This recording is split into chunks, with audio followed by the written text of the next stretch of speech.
बिस्मिल्लाहिर्रहमानिर्रहीम। अस्सलाम वालेकुम नाजरीन, लाइव डॉक्टर शाहिद मसूद के साथ मैं हूं नाइला अली। नाजरीन, पीटीआई की जानिब से मंगल से वजीराबाद से ही लॉन्ग मार्च का दोबारा आगाज करने का ऐलान किया गया है, जबकि चेयरमैन तहरीक इंसाफ इमरान खान साहब को आज अस्पताल से डिस्चार्ज कर दिया गया। दूसरी जानिब आजम खान सवाती साहब की मुबैना वीडियो के दावे पर चौथा रुकनी कमेटी तश्कील दे दी गई है। इससे समेत दिन भर जो हम मौजूद रहे उन पर बात करेंगे। हमारे साथ स्टूडियो में मौजूद हैं डॉक्टर शाहिद मसूद। अस्सलाम वालेकुम डॉक्टर साहब। आपको सर, लॉन्ग मार्च दोबारा शुरू करने का ऐलान कर दिया है आज पीटीआई की क़यादत ने, और कहा जा रहा है कि वहीं से जहां से छोड़ा गया था लॉन्ग मार्च को वहीं से आगाज़ कर दिया जाएगा, वजीराबाद से। यानी कि क्या समझ रहे हैं इस फैसले के हवाले से मैं आपकी राय जानना चाहूँगी, और वज़ीर आज़म साहब भी मिस्र के दौरे पर रवाना हो चुके हैं, उस हवाले से भी मैं आपकी राय जानना चाहूँगी। देखिए, ये अगले चंद रोज़ तलखी तो कम रहेगी जी। मुल्क में बज़ाहिर अब तक जो सूरत हाल है, लेकिन आप समझें कि वो कहते हैं ना कि तह के अंदर मुख्तलिफ तूफ़ान और मुख्तलिफ मामलात जो हैं वो समंदर ऊपर से पुरसकून नज़र आएगा, लेकिन अंदर लहरों में कशीदगी रहेगी। तीन चार बातें अहम हैं। पहली बात तो ये है कि इमरान खान साहब के ऊपर हुकूमत ने अगले चंद दिनों में बहुत से मुकदमात कायम करने का फैसला किया, और उसमें आर्टिकल 63(1) का भी जिक्र हो रहा है, जिसमें यह कि अफवाज पाकिस्तान और मुल्क की सिक्योरिटी के हवाले से जो है वो मुकदमात कायम किए जाएं, और बाकी जो FIA और बाकी जो मामलात हैं उनमें भी तेज़ी, कल से वो तौहीन अदालत के मामलात और बाकी मामला, तो ये अगला एक हफ़्ता जो है, हफ्ता या 10 दिन, इसमें हुकूमत भरपूर अंदाज में इमरान खान साहब पे मुख्तलिफ संगीन नौइयत के मुकदमात कायम करने जा रही है, उन पर भी और PTI की दूसरी क़यादत पे भी। इमरान खान साहब को तकरीबन 10 रोज़ का मुकम्मल आराम का मशवरा दिया डॉक्टर्स ने आज डिस्चार्ज के वक्त, और तो इसका मतलब ये है कि आज से अगर हम शुरू करें 6 तारीख, तो 6 से हम शुरू करें तो ये तकरीबन 16 तारीख तक उनको आराम का मशवरा दिया गया है। और लेकिन इस दौरान दूसरी जो PTI के रहनुमा हैं उनके ऊपर मुकदमात बनेंगे, और ये भी हो सकता है कि उनके ऊपर दबाव बढ़े और उनमें से कुछ शख्सियत जो हैं इमरान खान साहब का साथ छोड़ दें। ठीक। और ये भी ये मुमकिनात में से है। ये वो बातें हैं जो यहाँ इक़्तिदार की ईवानों में बहस में है इस वक्त। सही। फिर परवेज़ इलाही साहब के हवाले से जो पंजाब के वज़ीर आला हैं, ये बात इमरान खान साहब ने जो आज प्रेस कॉन्फ्रेंस की, उसमें उन्होंने ये कहा कि मैं साबिक वज़ीर आज़म होते हुए भी मैं जो है एक FIR नहीं कटवा सकता।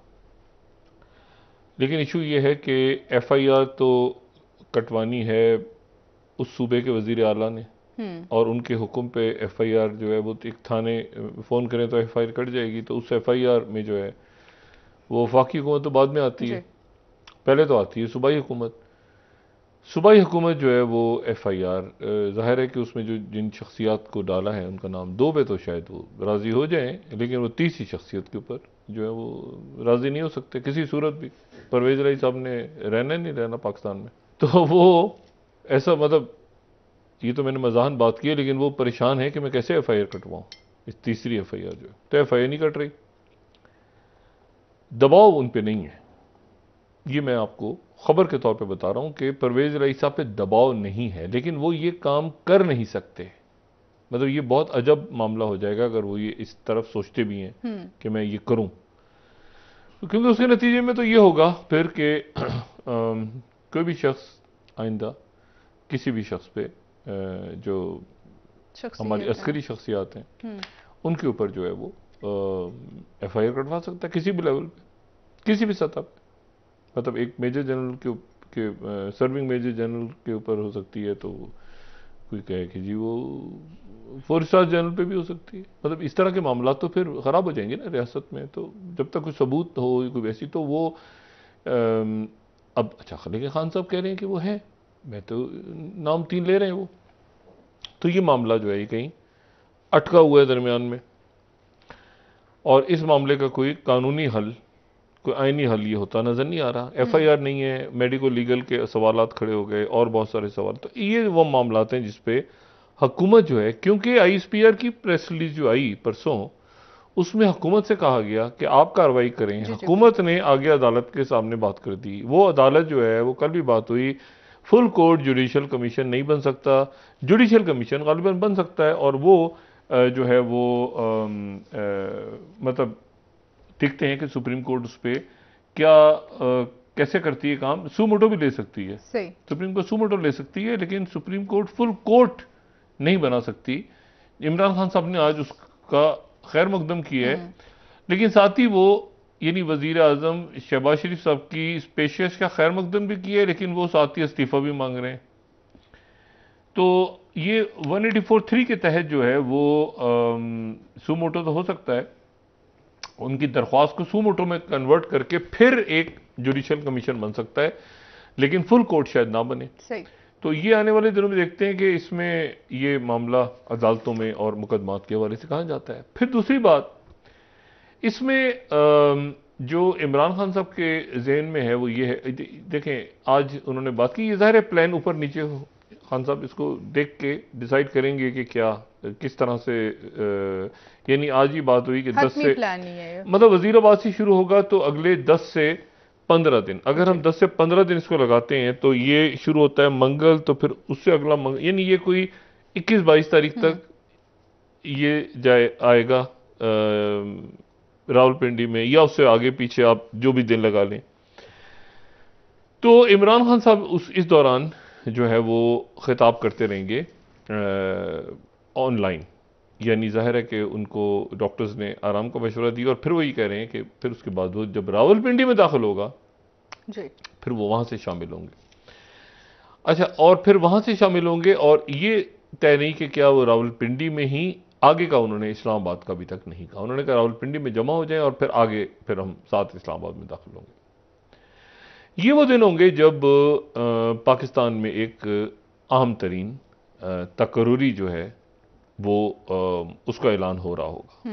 ठीक है, ये वो अयाम होंगे। तो इमरान खान साहब ने यकीनन ये जो तारीखें हैं ये उसकी मुनासबत से रखी हैं, और इमरान खान साहब बहुत खुल के इस हवाले से पहले बात कर भी चुके हैं, आर्मी चीफ की तैनाती के हवाले से, और उनसे सवालात भी हो चुके हैं। वो एक्सटेंशन की बात भी कर चुके हैं कि चंद माह एक्सटेंड कर दिया जाए इस फैसले को। तो मुख्तलिफ बातें चलती रहीं, लेकिन ये जो गालिबन एक्सटेंशन, अब इस वक्त जब हम बात कर रहे हैं तो बाजवा साहब जो हैं वो आर्मी चीफ डिसाइड कर चुके हैं कि वो चले जाएं, यानी अपने वक्त, जो उनका वक्त है वक्त मुकर्रर पे वो चले जाएं। और तो उसकी तारीख के हवाले से मुख्तलिफ बातें चल रही हैं यहाँ पे इक़्तिदार के ईवानों में। एक तो ये है कि वो वक्त से पहले भी ऐलान कर सकते हैं, कुछ शख्सियात का ख्याल है कि शायद वो 12 तारीख को ऐलान कर दें, क्योंकि 12 तारीख को उनकी सालगिरह है, तो उसके आगे पीछे वो अनाउंस करें। कुछ का ये है कि शायद वो 16, 17, 18 के बाद करें, क्योंकि उस वक्त एक और सीनियर जो लिस्ट में हैं वो रिटायर हो जाएंगे, और बाकी जो नाम जो इस वक्त हैं एक डिफरेंट लिस्ट हो जाएगी 17-18 तारीख के बाद। तो इक़्तिदार के ईवानों में मुख्तलिफ बात चल रही है, लेकिन ये तमाम जो ये अहम तरीन जो तकर्रुरी है, इसको इमरान खान साहब के लॉन्ग मार्च के साथ, या उनका जो मार्च जब पिंडी में पहुंचेगा इसके साथ यहाँ के इक़्तिदार के ईवान इसको लिंक कर रहे हैं। अच्छा, यहाँ वेरिएबल्स हैं, वेरिएबल्स होते हैं ना, कि अचानक कोई चीज़ सामने आ गई, जैसे ये खान साहब की जो गोलियां चली हैं वो अचानक सामने आ गई, FIR नहीं कट रही, इसके ऊपर अदालत में भी जा सकती है, PTI चाहे तो डिस्ट्रिक्ट कोर्ट में जा सकती है, इस पे चाहे तो जा सकती है हाई कोर्ट में भी गालिबन। लेकिन वो इमरान खान साहब जो हैं वो ये कह रहे हैं कि मुझे इंसाफ नहीं मिल रहा, तो किसी को इंसाफ क्या मिलेगा। तो वो गालिबन जुडिशियल कमीशन या बाकी जो मामलात हैं वो शायद उसमें बहुत ज़्यादा दिलचस्पी भी नहीं रखते, वो इन तारीखों में इस्लामाबाद में, रावलपिंडी में इस्लामाबाद में आना चाहते हैं। यहाँ पर 3-4 मामलात हैं इस दौरान। एक तो मैंने कहा कि हुकूमत ये क्रैक डाउन करने जा रही है PTI की मुख्तलिफ शख्सियात पे, और ये भी हो सकता है कि कुछ शख्सियात जो हैं वो इस दौरान ऐलान करें कि हम अलग हैं, साथ छोड़ें, हम साथ छोड़ रहे हैं और मुख्तलिफ इख्तलाफात की बुनियाद पे मुख्तलिफ बातों में ये मुमकिनात में से है, क्योंकि टाइम है ना, काफ़ी टाइम मिल गया काफ़ी। ये भी हो सकता है कि परवेज़ इलाही साहब और इमरान खान साहब के दरमियान, लेकिन इमरान खान साहब और परवेज़ इलाही साहब के दरमियान इस वक्त इख्तलाफात पैदा यूं नहीं होंगे कि इमरान खान साहब को पंजाब हुकूमत की ज़रूरत है। ये लॉन्ग मार्च मुमकिन ही तब होगा जब परवेज़ इलाही साहब की सपोर्ट उनको हो। बिल्कुल अगर सपोर्ट नहीं होती तो फिर उसके बाद परवेज़ इलाही साहब जो हैं वो एक पीटीआई के सफ़ों में मुख्तलिफ रहनुमा, ज़ाहिर खुल के बात तो नहीं कर रहे, लेकिन आपने कल फवाद चौधरी साहब का सुना होगा, उन्होंने बात की कि जी हर शख्स जो है वो पीपल्स लीडर नहीं होता और इस तरह करके, लेकिन ये कि पीटीआई के सफ़ों में खुल के बात हो रही है परवेज़ इलाही साहब के बारे में। परवेज़ इलाही साहब जो हैं वो तो वही करेंगे जो वज़ीर आला के तौर पे, और ज़ाहिर वो पीटीआई के इत्तेहादी हैं लेकिन पीटीआई में नहीं है, तो वो बतौर वज़ीर आला अब इस वक्त एक एडवांटेज भी है उनके होने का और एक तरह से इमरान खान को डिसएडवांटेज इसलिए नहीं कि इमरान खान साहब का टारगेट परवेज़ इलाही साहब नहीं है ना। इमरान खान साहब का टारगेट जो है वो तो यहाँ पे है, इक़्तिदार के ईवान जो कि इस्लामाबाद और रावलपिंडी में, तो वो परवेज़ इलाही साहब। लेकिन इस दौरान जो वफाकी हुकूमत है वो पंजाब हुकूमत गिराने की कोशिश करेगी कि इस दौरान पंजाब हुकूमत, उनको टाइम मिल गया तो पंजाब हुकूमत के अंदर एक मतलब हुकूमत तब्दील हो जाए, कोई गवर्नर राज लग जाए, कोई ऐसे मामला, कोई और मामला, वेरिएबल्स ये बहुत सारे जिन पे काम होगा इन तमाम दिनों में। ये पुरसकून दिन नहीं है, मतलब इस दौरान मार्च तो नहीं हो रहा होगा या चल रहा होगा वजीराबाद से, लेकिन इस दौरान और बहुत कुछ हो रहा होगा। आरिफ अलवी साहब सिर्फ इयादत करने तो नहीं गए थे ना, इयादत के साथ साथ और भी कोई पैगाम लेके गए होंगे यकीनन, गए हैं, तो वो भी कोई बात कर रहे होंगे, आगे पीछे दाएं बाएं बहुत कुछ हो रहा होगा, ये फैसला कौन देने। और इस दौरान एक और काम भी हो सकता है, वो ये हो सकता है कि उधर वो ये बात जो है ना, ये भी बड़ी एक दिलचस्प बात है, वो ये है कि इधर पंजाब हुकूमत गिराने की कोशिश करें, लेकिन पता चला कि इधर मरकज के अंदर हुकूमत ऊपर नीचे हो गई, तो फिर क्या होगा। अच्छा जी, इधर भी तो है ना मामला, देखें ना इन दिनों में ये जो दिन है इसमें ये जो वफाकी हुकूमत है ये तो तय हो गया ना कि इस्टेब्लिशमेंट और इमरान खान साहब का फड्डा है। इस्टेब्लिशमेंट न्यूट्रल हो गई है, वो है नहीं। अब ये जो यहां पर ये जो हुकूमती अरेंजमेंट है, तो ये तो इसमें तो कोई शक नहीं ना कि वो अब इमरान खान साहब इस्टेब्लिशमेंट के से उनका तो फटा पड़ा हुआ है। अब इस दौरान हुकूमत यहां पर इस्लामाबाद में ऊपर नीचे हो गई तो उसकी जिम्मेदारी किस पे जाएगी। देखें ना, यहां पर भी तो लोग इस वक्त मुकम्मल तौर पे 2-4 वोट आगे पीछे दाएं बाएं वो शहबाज शरीफ साहब पे प्रेशर डालेंगे, वो मुख्तलिफ बातें करेंगे, वो इधर उधर, तो यहां पर वफाकी हुकूमत को खतरा है, वहां पंजाब हुकूमत को खतरा है। ये दोनों जो है ना इस वक्त आप समझें कि इस वक्त ये पॉलिटिकल एक टर्मोइल है जो अगले चंद रोज जारी रहेगा।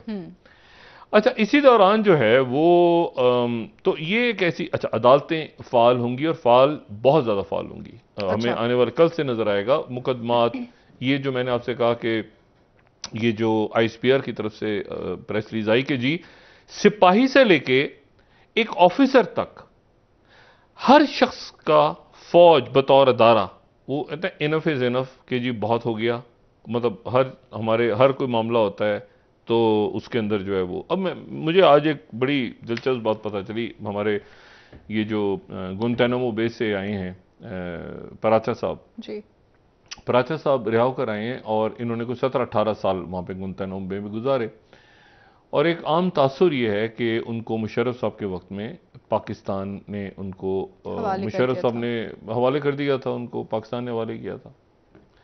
अच्छा, अब ये कहानी से बिल्कुल मुख्तलिफ है।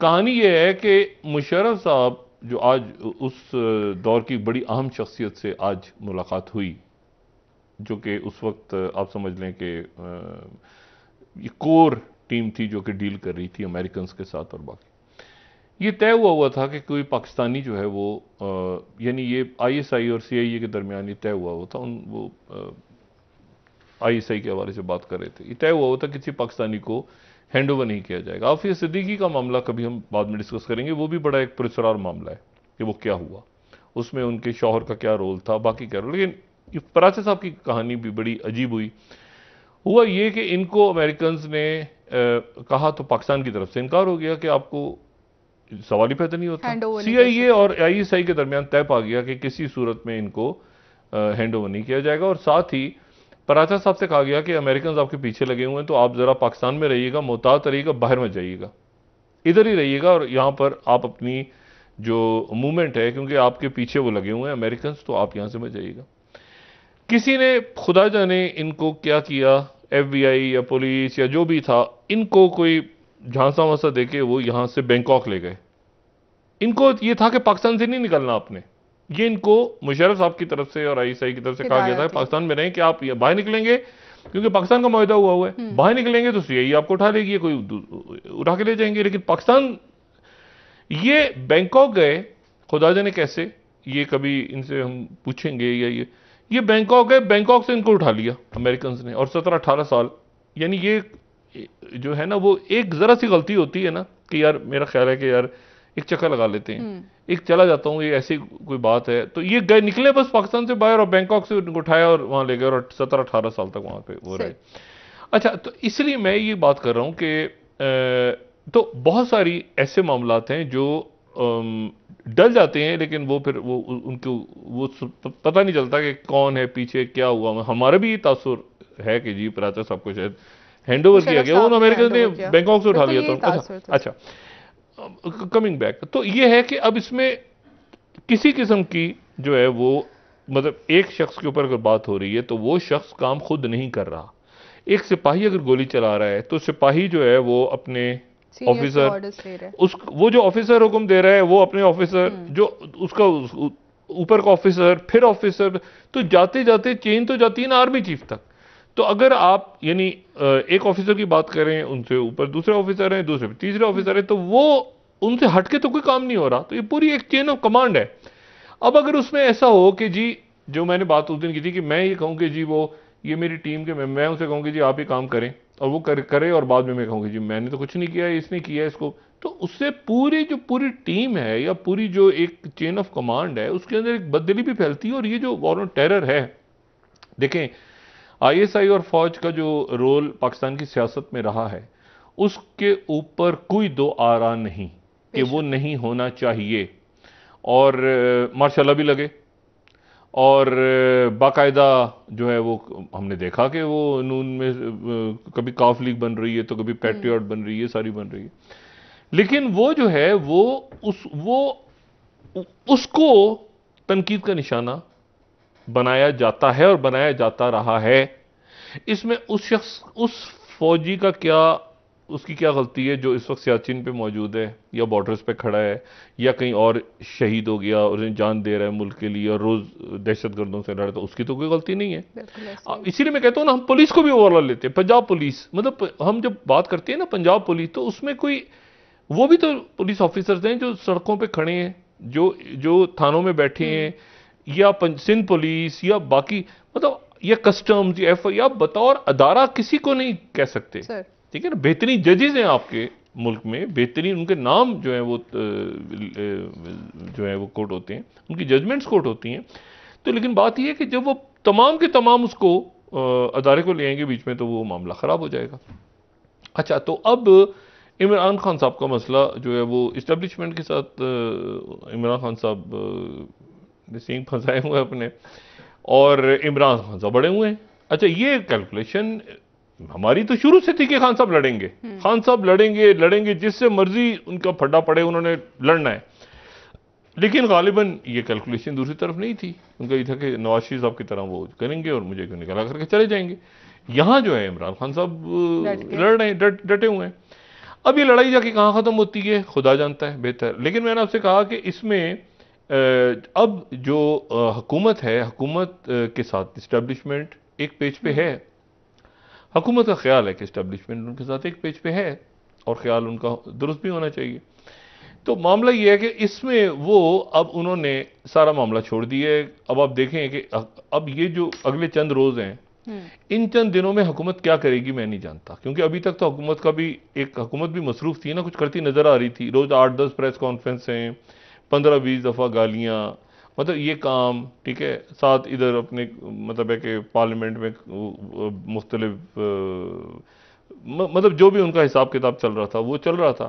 अब मसला ये है कि अब इमरान खान अगर उनका लॉन्ग मार्च रुका है तो उधर हुकूमत को भी नहीं पता कि तो हमने अब क्या करना है। बहुत सारे वज़रा का तो काम यही था। हाँ। वो बाहर के दौरे करेंगे, अब क्या करेंगे इस दौरान वो उनको देखना है। लेकिन मैं आपको एक बात बता दूं, नाम लिख, वो जो निंजा टर्टल है ना, वो इनकी उनकी कारकर्दगियां सबकी लिखी जा रही हैं। ये भूल जाएंगे ये कारकर्दगियां, इनके काम आगे पीछे। अब हुआ सिर्फ ये कि उसमें वो ये जो मौजूदा दौर है इसका, और इमरान खान साहब की बहुत बड़ी तादाद में लोग उसमें ऐड हो गए हैं। ठीक है, उस्मान बुज़दार से शुरू करके खुसरू बख्तियार से लेके और अब सारे के सारे उसमें ऐड होते जा रहे हैं, तो फाइलें जो है ना भरती जा रही हैं। लेकिन इशू ये है कि इसमें कुछ और ऐसे काम है जो हुकूमत को करने चाहिए। जैसे मिसाल के तौर पे शहबाज शरीफ साहब आज गए हैं, शर्मुल शेख। अच्छा, शर्मुल शेख जो है वहां मिस्र, वहां जाना बहुत जरूरी था। जैसे चाइना का विजिट होते हैं ना, आप कहेंगे यार मिस्र का क्या हुआ, चाइना का विजिट, सऊदी अरेबिया का विजिट, अमेरिका का विजिट, ये इसी तरह शर्मुल शेख का ये जो विजिट है, शर्मुल शेख एक शहर है मिस्र का, और ये आप अगर देखें ना वो रेड सी, तो उस पर एक खलीज उक़बा, और खलीज उक़बा के ऊपर एक छोटा सा एक रिसोर्ट शहर, और वो जो है ये आबनाए तीरान वो शहर है जिसके बारे में कहा था ना हमने कि मिस्र सऊदी अरब को दे रहा है 2 शहर, उनमें से एक तीरान, ठीक है ना, तीरान का शहर। तो ये तीरान का जो आबनाए तीरान, और फिर उसके बाद ये खलीज उक़बा, और फिर यहाँ पे बहर अहमर के बिल्कुल आप समझ लें कि एक तरह से उसके मुंह के ऊपर, कोने के ऊपर ये शर्म शेख बना हुआ है। शर्म शेख जो है, ये शर्म शेख, यहाँ पर कॉन्फ्रेंसेस होती हैं, यहाँ पर ये टूरिज्म होता है। और ये जो है ये जब स्विस क्राइसिस हुआ था, पहले तो मछेरों का था, छोटा सा गांव था, तो उस पर कब्जा कर लिया था स्विस क्राइसिस में इसराइल ने 56 में, 57 में वापस कर दिया। फिर ये 6 रोजा जंग हुई, फिर इसराइल यहाँ पर आ गया, फिर 82 तक इसराइल रहा यहाँ पे। तो इसराइल ने, इसकी स्ट्रेटेजिक इंपॉर्टेंस बहुत है, बड़ा खूबसूरत शहर। शर्म शेख में जो है वो कॉन्फ्रेंस हो रही है जिसका नाम रखा है जो कि COP 27 सॉरी। अच्छा, COP ये 27 ऐसा लगता है देख के जैसे किसी वो पुलिस का कोई ड्रामा नहीं, कोई इंग्लिश फिल्मों का ड्रामा, कोई NYPD टाइप, ऐसे कोई, मतलब ये अजीब सा लग रहा है।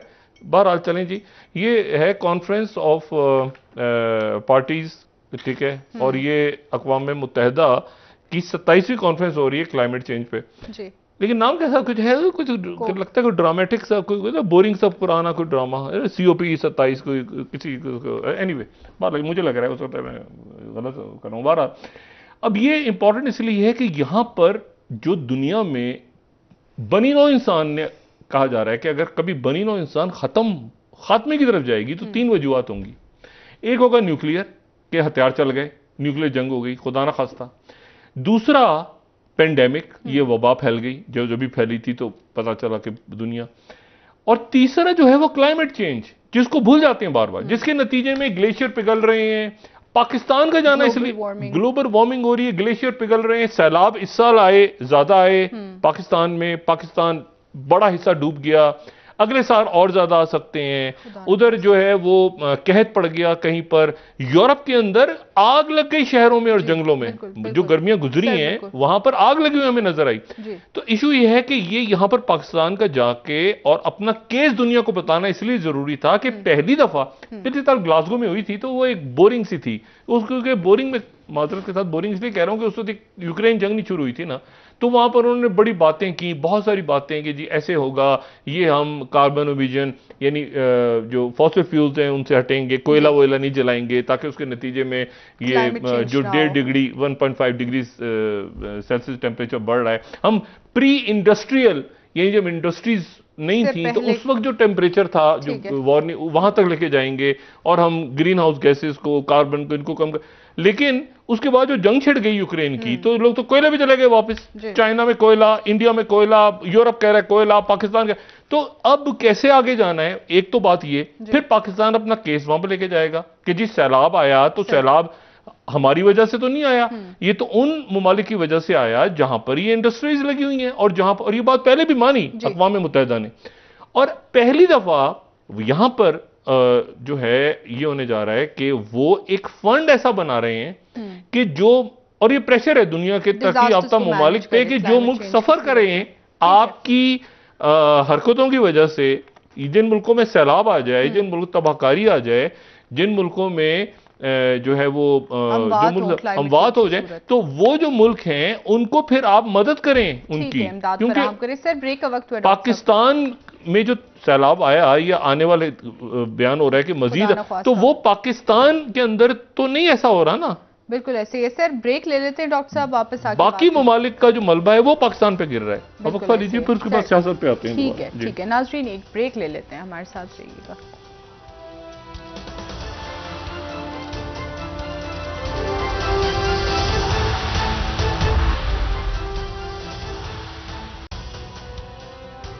वेलकम बैक नाज़रीन। जी डॉक्टर साहब, क्लाइमेट इम्प्लीमेंटेशन समिट पर बात कर रहे थे, प्लीज कंटिन्यू कीजिए। देखिए, मैं सिर्फ ये कह रहा था कि एक तो ये बहुत इंपॉर्टेंट, अच्छा इसी दौरान जो है, जब जो इमरान खान साहब की जो उन्होंने कहा कि लॉन्ग मार्च जो है वो वजीराबाद से चलेगा, सर इसी दौरान इस बात के कभी इम्कानात हैं कि सऊदी वलीअहद और वजीर आज़म सऊदी अरेबिया के मोहम्मद बिन सुलेमान, जो कि कल असल में सऊदी अरेबिया बहुत आगे है ये जो क्लाइमेट चेंज और इसके ऊपर, और पाकिस्तान को बतौर रियासत इसमें बहुत ज्यादा इन्वॉल्व होना है। उसकी वजह यह कि अच्छा इंडिया को भी होना है, ये बांग्लादेश, ये सबको होना है। उसकी वजह यह कि ये इस यहां पर इस पूरे खित्ते में जो कोयले के ऊपर लोग जा चुके हैं, आज भी कोयला इस्तेमाल हो रहा है। ये देखें ना, स्मॉग आ जाती है, कभी कभी इंडिया से इधर आ जाती है, इधर से उधर। कभी जो है यहाँ पर पाकिस्तान में हम ये तय नहीं कर सके कि हमने अपनी एनर्जी कैसे, हमने इस्तेमाल कैसे क्या करना है। कभी हम कहते हैं LNG, कभी हम कहते हैं कोयले पे चले जाएं, कोई थर कोल है, ये है फला। तो लॉन्ग टर्म पॉलिसीज बनानी है इस वक्त, और खासतौर पर जब ये यूक्रेन की जंग छिड़ रही है तो बहुत सारे क्राइसिस में भी अपॉर्चुनिटीज होती हैं ना। आप ढूंढते हैं कि यार ये क्राइसिस है, इसमें अपॉर्चुनिटी क्या है। तो अब इशू ये सारा कि इसमें पाकिस्तान के स्टेक्स बहुत ज्यादा हैं, क्योंकि हमने सबसे ज्यादा दुनिया में अगर किसी ने सबसे ज्यादा किसी मुल्क में भुगता है तो पाकिस्तान ने भुगता है इस साल, और बड़ी तबाही हुई है। देखें, यूरोप में आग लगी है, लंदन शहर में आग लगी है गर्मी से, आप तसव्वुर करें। और इस दफा जो है वो ये बयान हो रहा है कि सर्दियां मुख्तसर और ज्यादा होंगी पाकिस्तान में, और उसके बाद अगले साल फिर सैलाब का अंदेशा है। तो बहुत सारे काम ऐसे हैं जो हमने कर रहे हैं। देखें, डैम ही नहीं बना पाए पाकिस्तान में इतने सालों से। हम जो है वो मतलब डैम बनाने के नाम पे लोगों को डैम फुल बना रहे हैं। तो हमें डैम बनाने, और डैम बनाने हैं, फिर हमने ये देखना है कि हमारी जो इवन जो सी पैक है वो किस तरह फ्यूचर में क्लाइमेट चेंज के साथ हमारे जवान बहुत सारे सियाचिन पे मौजूद हैं, ग्लेशियर्स पिघलने का खतरा होता है, ये सारे तो बहुत कुछ है। इतने इश्यूज हैं कि उसमें जो है ना ये हम बाज दफा इन चीजों को नजरअंदाज कर देते हैं। यार क्लाइमेट चेंज क्या हो गया, यार छोड़ो यार, क्लाइमेट चेंज क्या बोरिंग चीज है। क्लाइमेट चेंज वो है जिसके ऊपर मैंने कहा सफा हस्ती से इंसानी खत्म हो सकती है। आपके समंदर जो है वो ऊपर आ रहे हैं, आपके जजीरे बन रहे हैं, आपके ममालिक जो हैं उनके जो शहर जो हैं वो कोस्टल लाइंस के ऊपर हैं, वो आगे जाके डूब सकते हैं। आबादियां बढ़ी जाएंगी। इजिप्ट में हो रहा है ये, इजिप्ट में, तो इजिप्ट के अंदर आप जाएं तो इजिप्ट के अंदर सबसे बड़ा मसला पॉपुलेशन है, और बढ़ती जा रही है उनकी पॉपुलेशन। सड़कों के ऊपर ट्रैफिक है। आप पाकिस्तान में देखें ना, पाकिस्तान में अगर आप आबादी देखनी हो, आप लाहौर में जाएं या आप किसी कराची में जाएं, आप जरा सड़कों पे इस ट्रैफिक देखें, तो ये ट्रैफिक थी आज से 5 साल 10 साल पहले। तो आबादी इतनी बढ़ गई है, इस कदर आबादी ज्यादा है कि उसमें उनके लिए बिजली कहां से आएगी, उनके लिए सड़कें कैसे बनेंगी, उनके लिए पानी कहां से आएगा, उनके लिए जो है वो खाना कहां से आएगा, फूड। ये वो इशू है जो इजिप्ट को दरपेश है। इसीलिए तो इजिप्ट, इथोपिया और ये इन मुल्कों का फटा चल रहा है डैम के ऊपर। तो मसला ये है कि ये तमाम मुल्कों ने लॉन्ग टर्म प्लानिंग करनी है। 1 अरब आबादी है अफ्रीका की, 1 अरब, ठीक है, मतलब दुनिया की 1 अरब आबादी, 1 अरब इंसान अफ्रीका में रहते हैं। तो बात यह है कि जहां पर आप बहुत सारे मामला स्ट्रेटेजिकली देख रहे हैं, सफारती देख रहे हैं, अच्छा ये ऐसे आगे पीछे, वहां क्लाइमेट को ना भूलें। तो ये बड़ा अच्छा हुआ कि एक डेलीगेशन वहां पे गया है, और वो वहां पर अपने जो है वो बड़ा पावरफुल कल जो समिट हो रही है, जिसमें जो मोहम्मद बिन सुलेमान जो है उसको चेयर कर रहे हैं, तो पाकिस्तान उसमें शरीक है। इसी तरह से कतर और बहरीन और बाकी मुल्कों के दौरे भी हैं इस दौरान, और वलीअहद शायद जो है वो सऊदी वलीअहद को दावत दी है, तो वो बाली जाते हुए पाकिस्तान रुकें और फिर वो इंडिया जाएं। ठीक। तो ये इंपॉर्टेंट स्ट्रेटेजिक डिप्लोमेटिक काम दरमियान में हो रहा है। इसके अंदर जो बुनियादी शर्त है वो ये कि अदम इस्तेकाम, ये पाकिस्तान में अदम इस्तेकाम नहीं पैदा होगा, ये मैं आपको बता दूं। ये मुजाहरे चलते रहेंगे, होने चाहिए मुज़ाकरात, मुजाहरे, एहतजाज, इसका हक है सबको, ये वो। सरकारी इमलाक को नुकसान नंबर 1, इसके ऊपर रियासत बड़ा सख्त करेगी। कोई इंसानी जान, ये ख्याल करना चाहिए। पीटीआई के बड़े देखें इस वक्त जज्बात में हैं लोग सारे, वो कह रहे हैं इमरान खान साहब को गोली लगी है, गुस्सा है तो लेकिन वो इतने अभी तक उनकी वजह से यानी मैंने सिर्फ टायर वायर तो जलते देखे हैं, लेकिन ऐसा नहीं हुआ कि पथराव शुरू हो जाए, पुलिस पे पथराव, पुलिस वो नहीं, जानों का ज़िया, वो भी ध्यान से सड़क बंद कर दी, फिर खोल दी, तकलीफ ना हो लोगों को, एहतजाज भी हो, ये सारा वो भी तरीके से कर रहे हैं। असल जो मामला ये है कि ये इसका कल्मिनेटिंग पॉइंट क्या होगा, यानी ये चीजें कल्मिनेट कहां होंगी जाके, कल्मिनेट ये उस वक्त होंगी जब इमरान खान, मेरी अभी बात हो रही थी कुछ पीटीआई की शख्सियत से, खान साहब से तो जाहिर है इस तरह की बात खुल के नहीं पता कर सकता, अनलेस एंड अनटिल दीवान सदर में बैठा हो या किसी और मकाम पे बैठा हो, तो फिर बंदा कोई और शख्सियत बात कर सकती है, हम जैसा आदमी क्या बात करेगा। लेकिन वो ये है कि खान साहब अपनी इस्टेब्लिशमेंट का मुल्क की सबसे बड़ी जमात है, वो खुद भी कह रहे हैं आज उनको इलेक्शंस की तरफ लेके जाना चाहिए मामला को। ये मामला जो उनकी पॉपुलैरिटी है, अगर हुकूमत में नहीं आए तो इतने सारे जो उनके चाहने वाले हैं पूरी दुनिया में और पाकिस्तान में, उनका अचार डालना है। अगर वोटिंग नहीं हुई, आपने वोट ही नहीं कास्ट करने देना देखें। और अब मैं बताऊं आपको बात, अब वो इलेक्टेबल्स के दिन भी गुजर गए हैं खान साहब के लिए। खान साहब उस दौर से गुजर गए हैं कि ये इलेक्ट, अब तो आप किसी को भी वोट दें, किसी को खान साहब वोट दें, पीटीआई का एक जमाने में था ना, देखें एक वक्त कैसे बदलता है। आज से 1 साल पहले पीपल्स पार्टी कह रही थी मुस्लिम लीग नून से, नवाज शरीफ साहब से, आप हमें टिकट दे दें, मतलब लोग इस बात पे इधर से उधर जाने को तैयार थे कि हमें नून का टिकट मिल जाए। बिल्कुल। अब मुझे बताएं कोई नून का टिकट लेगा इस वक्त अगर मार्केट में, वो कहते हैं स्टॉक मार्केट में भाव ऊपर नीचे, किसी सबसे ऊपर भाव जब लगा हुआ है, भाव तो खैर मतलब है कि जाहिर बेचेंगे तो नहीं वो, लेकिन ये कि सबसे ज्यादा अगर किसी के टिकट की इंपॉर्टेंस है तो वो ये कि इमरान खान टिकट दें।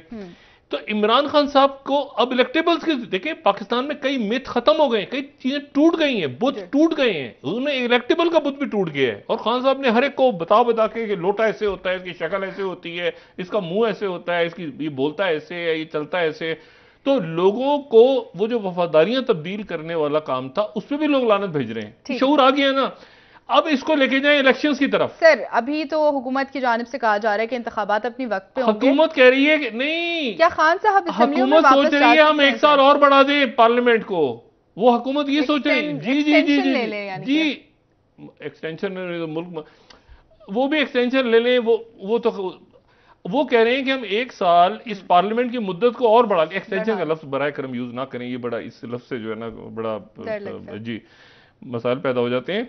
मसला ये है कि वो जो है वो कह रहे हैं कि जी 1 साल की मुद्दत और बढ़ा दी जाए, और वो एक कानूनी शिक है कोई जिसके मुताबिक 1 साल बढ़ाई जा सकती है मुद्दत मुलाजमत में तौसीफ, मुद्दत मुलाजमत कहें जो भी कहें वो, लेकिन उसका सर पैर ही नहीं है ना। पार्लियामेंट में अपोजिशन लीडर ही कोई नहीं है, वो भी डिसफंक्शनल पार्लियामेंट है, और वहां पर जितना उसको बढ़ाएंगे आप तो उतना वो ब्लैकमेल करेंगे। शहबाज शरीफ साहब हमें भी वजारतें दो, ये 75 रुकनी तो पहले ही कभी ना बैठी हुई है, नाराज भी तो सारे के सारे जो 150-200 जो हैं सबको ही बना दें वजीर। इशू ये है सारा कि उस पार्लियामेंट को फंक्शनल करें, पहली बात तो ये, और वो खान साहब करें ताकि वो स्टेक, जब केयर टेकर का टाइम आए, अब मुझे नहीं पता क्या, देखिए ना, अब अगर ये इशू ये है कि उसमें एक्टिव हो पार्लियामेंट में जाके, हमारा तो यही मशवरा है इनको, क्योंकि इसके नतीजे में तो हुकूमत ही गिरेगी। ये तो तय है कि लॉन्ग मार्च के नतीजे में हुकूमत कैसे गिरेगी। और ये जो जुडिशियल कमीशन वाली बात हो रही है, इसमें वो प्री कंडीशन ये है कि ये इसमें मंजूर तो है खान साहब को, लेकिन वो 3 शराइतें कि वो इस्तीफा दे दें। तो वो शहबाज शरीफ साहब क्यों इस्तीफा, मतलब फरमाइश पे इस्तीफा दे दें, वो क्यों दें इस्तीफा भाई। तो इशू ये है कि खान साहब ने इस पूरी पावर को, जबकि एक यारगार होने वाली है उन पे मुकदमात की, ठीक है ना। अब वो एक इशू ऐसा है आने वाले दिनों में इंपॉर्टेंट कि हमले हो रहे हैं, मुकदमात बन रहे हैं, गिरफ्तारियां हो रही हैं, अदालतें फाल हो रही हैं, वो उनका लॉन्ग मार्च भी सड़कों पे चलेगा, उनके बगैर होगा, कौन उससे लोग उसकी क्यादत करेंगे, जाहिर है पीटीआई के अरकान जो रहनुमा है वो क्यादत करेंगे उसकी। पंजाब हुकूमत जाहिर है कि उनके भी एक अजीब सा मसला है ना कि FIR ही नहीं कट रही, और इसी दौरान खान साहब को कोशिश करनी चाहिए पूरी तरह से कि अपनी इस पॉपुलैरिटी को इलेक्शंस की तरफ लेके जाएं। ये लॉन्ग मार्च जो पिंडी तक पहुंचेगा कोई फर्क नहीं पड़ेगा। ये खान साहब को गलत रास्ता क्या है इसके अलावा, लॉन्ग मार्च के अलावा रास्ता नहीं, क्या है? लॉन्ग मार्च करें, मगर ये जो इस पॉपुलैरिटी ये खान साहब को किसी ने मशवरा दिया था 50 या 60 जलसे करो? खान साहब को जलसों की जरूरत 2-4 जलसे करें, खान साहब की पॉपुलैरिटी है। ये जो फिर ट्रक की बत्ती लगती है ना पीछे, अब सिंध से शुरू होगा, अब वहां जलसा होगा, ओ भाई इसको इलेक्शन की तरफ लेके जाएं, ऐसे स्नैप इलेक्शंस की कोशिश करें और उस पे वो बात करने को तैयार भी हो गए। अच्छा, वो देखते हैं हुकूमत वाले कि जी थोड़ा सा प्रेशर बढ़ा है तो वो बात तैयार होते हैं। वो फिर देखते हैं कि इमरान खान साहब का फड्डा फिर पड़ गया है। ये होता था ना, ये जब गाड़ियां टर्न करती थी, बड़ी गाड़ियां उधर बिलावल हाउस की तरफ, रहमान मलिक जाते थे लंदन और पूरी कोशिश करते थे कि ऐसा बयान आ जाए बानी एमकेएम की तरफ से कि वो उधर से जाती हुई गाड़ियां फिर 90 की तरफ जाए, फिर धबड़दूस उधर, फिर वो कहते थे हो गया इधर धबड़दूस रेंजर्स ने कर दिया, अब जाते हैं इस तरफ, इधर गाड़ियां चलती थी, फिर रहमान मलिक जाके बानी एमकेएम फिर तो बयान ये करो, उधर से फिर वो गाड़ियां टर्न हुई, फिर जाके 90 पे। तो मसला ये है कि हुकूमत तो इसमें एंजॉय कर रही है कि भाई वो इधर खान साहब आते आते फिर उधर टर्न कर देता है, कोई उनको गाड़ी कहता है इधर मोड़ दो, तोपों नहीं, तोपें क्या चलानी है खान साहब, देखें खान साहब क्या तोपें, हमारे रियासती अदारे हैं, फौज है मुल्क की, खान साहब का बहुत मतलब वो तो बार बार कहते हैं फौज मजबूत फौज, और ये बात नहीं है। बात ये सारी कि ये जो उनको उकसाने वाली लोग हैं ना, खान साहब को इलेक्शंस की तरफ लेके जाएं, इसमें कायरा साहब भी डल जाएं। ये जो कमेटी बनी है कायरा साहब को भी इन्वॉल्व, ये जो लोग बड़े मुनासिब बात, कायरा साहब डल जाएं, भी खुर्शीद शाह साहब डल जाएं इसमें, और वो ऑलरेडी हैं उस कमेटी के अंदर, लेकिन और लोग डल जाएं, इधर से डलें हुकूमत की तरफ से, इधर पीटीआई की तरफ से डलें, और एक मुज़ाकरात हों जो दरमियान में कमेटी बनी थी। वरना ये तलखी जो है ना। बात करते हैं मुल्क की सियासत पर, एक ब्रेक का वक्त हुआ है डॉक्टर साहब, वापस आके बात करेंगे। नाज़रीन एक ब्रेक हमारे साथ रहिए।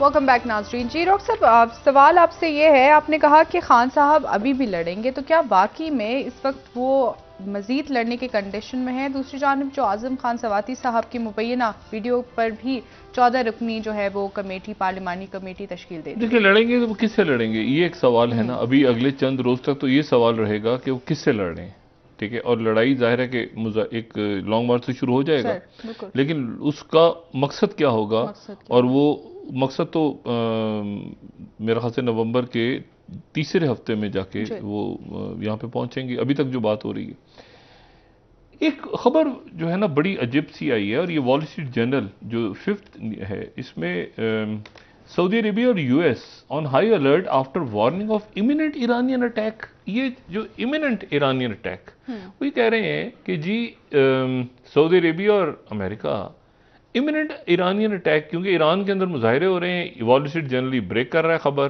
तो ईरान, और इसके बाद जो है एक सवाल ये खड़ा हो गया, इमिनेंट अटैक यानी लाजमन अटैक होने वाला है कोई ईरान की तरफ से, और सऊदी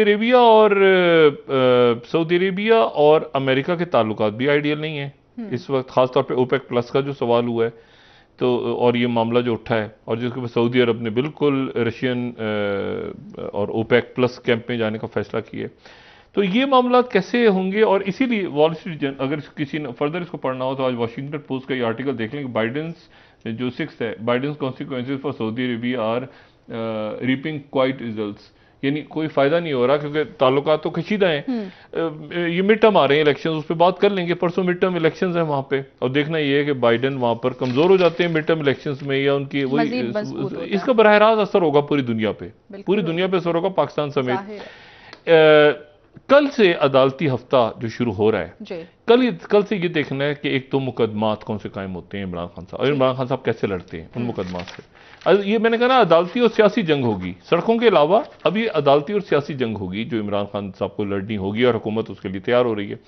हुकूमत खुद ही डामाडोल होगी इस दौरान, ये मैं बताऊं आपको, यानी पंजाब हुकूमत तो जो करेंगे वो करेंगे, यहाँ मरकजी हुकूमत भी डामाडोल होती जाएगी, क्योंकि अब लोग पूछेंगे ना कि एक मिनट ठहर जाओ भाई, अब तो खान उधर उससे तो गोलियां लगी हुई, तो जख्मी है, बीमार है, एक उनके FIR का मसला खड़ा रहेगा।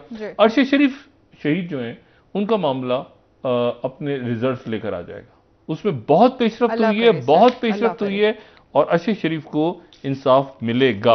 डेटा कलेक्ट हो गया है, वहां पे टीम्स जो हैं, झूठ बोला है पुलिस के लोगों ने, किसके कहने पे बोला है, क्यों बोला है, कौन से, वो बातें आगे आएंगी, जिसके बारे में इमरान खान साहब ने कहा है कि इसको भी जुडिशियल कमीशन में इसको भी डाल दिया जाए, सैफर को भी डाल दिया जाए, लेकिन उससे पहले लोग इस्तीफा दे दें। तो वो तो मतलब इस्तीफा दे देंगे, उन्हीं के मुतालबे पे तो ये बन रहा है, जो कमीशन बन रहा है। तो ये देखना ये है कि खान साहब इस जंग को कैसे लड़ते हैं, और देखना यह है कि इसमें अदम इस्तेकाम नहीं पैदा होने जा रहा है। सऊदी वाली इदारे दौरे वो चल रहा है, सारा मुज़ाकरात की तरफ जाना चाहिए, और देखते हैं ये कि खान साहब जो हैं वो किस तरह से अपनी जंग जारी लड़ेंगे। जरूर खान साहब ने हथियार नहीं डालने, कैसे और मकसद अचीव करते हैं नहीं करते, ये आने वाले दिनों में। बहुत शुक्रिया डॉक्टर साहब। नाजरीन, प्रोग्राम का वक्त खत्म हुआ, कल इंशाअल्लाह दोबारा आपसे मुलाकात होगी। मुझे नायला अली को इजाजत दीजिए। अल्लाह हाफ़िज़। जी डॉक्टर साहब, अपना दोस्तों रिश्तेदारों को के लोगों का सब ख्याल रखिएगा। अल्लाह हाफ़िज़।